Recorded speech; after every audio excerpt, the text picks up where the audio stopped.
عليكم. أنا حسام محمود، عندي 26 سنة. جيت من يوم 20/11. كنت بعاني طبعا من الصلع في شعري. كانت المنطقة كلها عندي، مكانش عندي شعر أصلا يعني. دي كانت صورتي قبل العملية.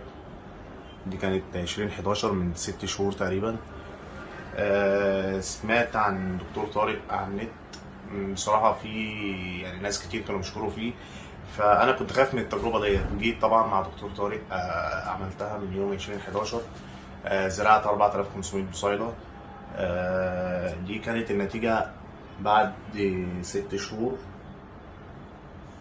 يعني طبعا أحسن ما كنت أتمنى، يعني أنا ما كانش عندي شعر أصلا. دي كانت صورتي يعني. فرق طبعا واضح جدا، يعني مفيش كلام، الفرق واضح جدا. ولسه يعني انا دلوقتي بقالي 6 شهور، لسه النتيجه النهائيه انا كده واصل للنتيجه 60%، لسه في 40% كمان بعد شهر 11. وان شاء الله اصور لكم فيديو بعد النتيجه النهائيه. لما تم سنه ان شاء الله اصور لكم فيديو احسن.